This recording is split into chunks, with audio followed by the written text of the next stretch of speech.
স্বাদটা তৈরি করে দেখানোর আগে স্যার এই দেখুন, তবে স্বাদটা বানিয়ে দেখানোর আগে স্যার জুনিয়র পিসি সরকারের দেখানো একটা ম্যাজিক আমি দেখাবো। এই দেখুন, হ্যাঁ পায়রার বাচ্চাটাও দেখাবো। এই দেখুন, তবে স্যার গরমের সময় অনেকেই কোল্ড ড্রিঙ্কস খেয়ে থাকে, স্প্রাইট, 7 আপ, লিমকা, থামস আপ। আজকে দেখুন স্যার আমার কাছেও একটা কোল্ড ড্রিঙ্কস আছে, কোকা কোলা। আর দেখুন স্যার একটা গ্লাস আছে যার ভেতরটা সম্পূর্ণ ফাঁকা, খালি পরিষ্কার।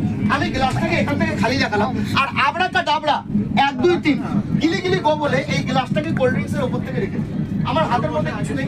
এবার একটু ম্যাজিক করে দিচ্ছি। 1 টুকা 4 টুকা 1 সুমন্তর গিলি গিলি হুকাস ফোকাস 1 2 3। এই দেখুন এখনো কিন্তু আমার হাতটা সম্পূর্ণ ফাঁকা, খালি পরিষ্কার। বাবু একটা ফু দাও আমার হাতে, একটু জোরে ফু দাও, থুতু দেবে না, হ্যাঁ ফু দাও। এই দেখুন এই ছোট্ট সুইট বাবুটার ফু আমি এর মধ্যে মিশিয়ে দিয়েছি।